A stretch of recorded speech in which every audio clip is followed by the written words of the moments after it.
તો ઈરાનના અમેરિકા અને ઇઝરાયલ સામેના યુદ્ધમાં મોટા સમાચાર સામે આવ્યા છે. તો ઇઝરાયલ અને અમેરિકા ઈરાન વિરુદ્ધ જે સતત યુદ્ધ કરી રહ્યું છે તેમાં અમેરિકાએ ઈરાનના નવા સર્વોચ્ચ નેતા મોસ્તફા ખામેની સામે ઇનામ જાહેર કર્યું છે. તો મોસ્તફા ખામેની સહિત ઈરાનના અધિકારીઓની માહિતી આપવા માટે આ ઇનામ જાહેર કરવામાં આવ્યા છે. તો માહિતી આપવા બદલ $10 મિલિયન ઇનામ આપવાની જાહેરાત આપવામાં આવી છે. તો યુએસ સ્ટેટ ડિપાર્ટમેન્ટના રિવોર્ડ્સ ફોર જસ્ટિસ કાર્યક્રમમાં આ જાહેરાત કરવામાં આવી હતી. તો અમેરિકા ઈરાન વિરુદ્ધ કાર્યવાહી કરવામાં કોઈ જ કચાશ છોડવા માંગતું નથી તેવું પણ જણાવવામાં આવી રહ્યું છે.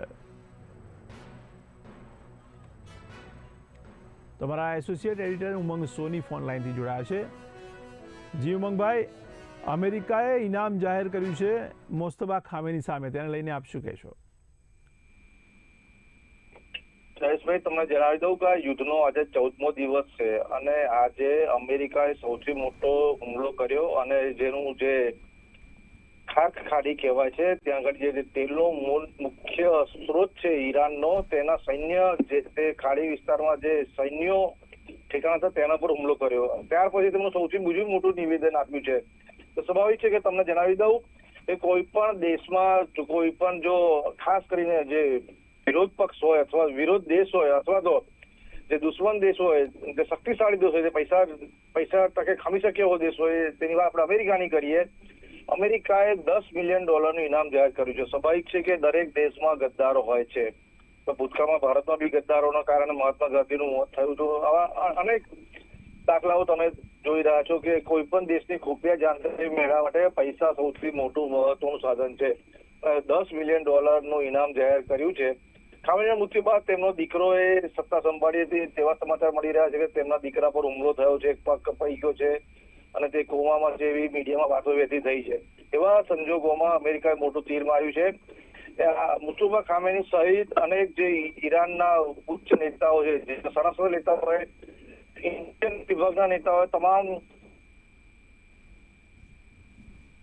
$10 મિલિયન ઇનામ જાહેર કર્યું છે. અને તદુપરાંત જે લોકો આ માહિતી આપે તેમને બીજા દેશમાં બી આશરો આપવાની અને તમામ સુવિધાઓ સવલત આપવાની ખાતરી આપી છે. આમ તમે જાણશો કે ટૂંક સમયની અંદર જ જો ઈરાનના જે મોટા નેતાઓની માહિતી અમેરિકા પાસે મળશે, કારણ કે ઈરાનમાં અત્યારે ગરીબી ચરમસીમા પર છે અને સ્વાભાવિક છે કે આટલું મોટું ઇનામ હોય $10 મિલિયન એટલે ઇન્ડિયન કરન્સી મુજબ 92 કરોડ રૂપિયા થયા. અને તદુપરાંત તેમને વિશ્વના કોઈ પણ દેશમાં તેમને રહેવાની, આજીવન રહેવાની તમામ સુખ સગવડોની ખાતરી અમેરિકા છે. એનો મતલબ એવો કે હાલમાં અમેરિકા જે ગણિત છે કે આ રીતે હુમલો કરવાથી, આટલા હુમલા કરવાથી દેશ નબળો પડે તેના તરફ આગળ વધશે. અને જો કોઈ ગદ્દાર આ માહિતી આપે તો સમજો કે અમેરિકાના ટોચના નેતાઓ છે તેમના મૃત્યુ નક્કી છે. એ સામાન્ય રીતે ખામેની જે અંડરગ્રાઉન્ડ ટનલમાં પોતાની મિટિંગ કરતો હતો.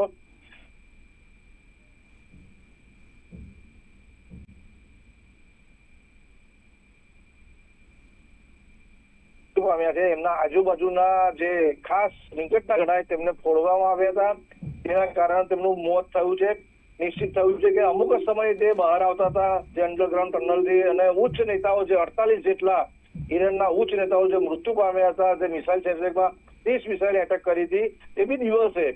સામાન્ય રીતે કોઈ પણ યુદ્ધ થાય તો તે રાત્રે થાય છે, પરંતુ તે દિવસ સવારના પોરમાં યુદ્ધ મિસાઇલ્સો ઝીકવામાં આવી. એનો મતલબ કે કોક ને કોક ઈરાનમાં જે દેશ વિરોધી માણસ હતો તેને અમેરિકાને ગુપ્ત માહિતી આપી અને ઈરાનના ઉચ્ચ નેતાઓ અને અધિકારીઓના મોત થયા. એવી રીતે તેમના દીકરાનું બી મોત હું ભવિષ્યમાં જોઈ રહ્યો છું, કારણ કે ઈરાનમાં અત્યારે ખૂબ જ અત્યંત ગરીબી છે અને કોઈ બી માણસ લોભ લાલચમાં આવીને આ રીતે કૃત્ય કરતા હોય છે. જયેશભાઈ જી, તો ઈરાન, ઇઝરાયલ અને અમેરિકાના યુદ્ધનો આજે 15મો દિવસ છે. તો હમણાં પણ આપણે સાંભળ્યું કે ખાર્ગ દ્વીપ પર એણે હુમલો કર્યો છે. તો અગાઉ પણ એણે કહ્યું છે કે એના હુમલા દરમિયાન મોસ્તફા ખામેની જે છે એ ઘવાયો છે, એના મોઢા પર ઈજા થઈ છે.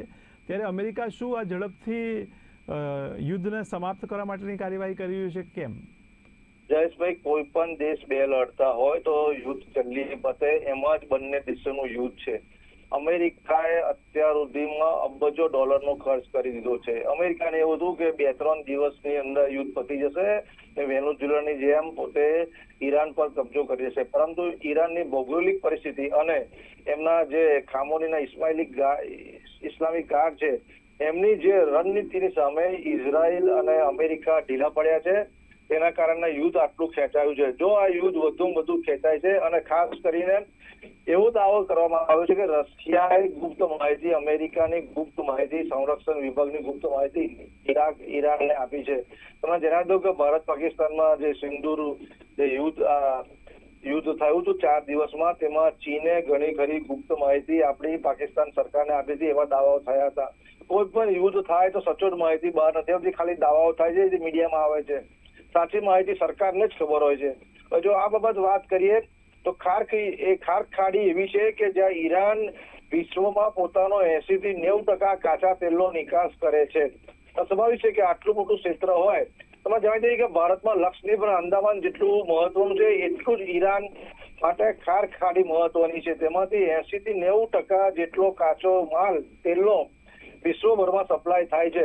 સ્વાભાવિક છે કે આટલી મોટું જોખમી સ્થળ હોય તે ત્યાં આગળ સૈન્ય ઠેકાણા હોય. સૌથી પહેલા અમેરિકાએ થોડા દિવસથી કહે છે કે ભાઈ ઈરાન પર મોટો હુમલો કરીશું. એનું ઉદાહરણ શું? તેમાં જે સૈન્યોની જે ઠેકાણા છે તેને ઉડાવી દેવામાં આવ્યા છે. ત્યાર પછી તમને જણાવી દઉં કે ત્યાર પછી એમને એવી ચેતવણી આપી છે કે જો કરે તો તેલના ભંડારને ઉડાવી દેવામાં આવશે. એનો મતલબ એ કે યુદ્ધ અંતિમ તબક્કામાં પહોંચવાની તૈયારીમાં છે, જેના કારણે ઈરાનને શરણાગતિ સ્વીકારવી પડે અથવા તો ઈરાન કરો યા મરણના જંગમાં આવે. કેટલાક નિષ્ણાતો એવું બી કહ્યું છે કે ઈરાન પાસે પરમાણુ બોમ્બની ક્ષમતા બનાવે છે. જો ખાર્ક ખાડીમાં તેલ ભંડારો પર અમેરિકા જો હુમલો કરે તો ઈરાન ગાંડું થઈ આસપાસ જે વિસ્તાર છે જેવા કે યુએઈ, કતર, ઓમન, જે બહેરીન, કુવેત, એના પર હાલમાં હુમલો કર્યો તે ભયાનક બતાવશે અને યુદ્ધ અંતિમ તબક્કામાં પહોંચે એવી શક્યતા હું જોઈ રહ્યો છું. જયેશભાઈ. જી મુંગભાઈ, સમગ્ર માહિતી બદલ આપનો આભાર. ત્યારે ઈરાન પર હુમલો કરાયો છે ખાસ કરીને, ત્યારે હવે $10 મિલિયન ઇનામ પણ જાહેર કરવામાં આવ્યું છે. તો યુએસ સ્ટેટ ડિપાર્ટમેન્ટના રિવોર્ડ્સ ફોર જસ્ટિસ કાર્યક્રમમાં ટ્રમ્પે આ જાહેરાત કરી છે. ત્યારે અમેરિકા ઈરાન વિરુદ્ધ કાર્યવાહી કરવામાં કોઈ કચાશ છોડવા માંગતું નથી તેવું પણ કહેવામાં આવ્યું છે.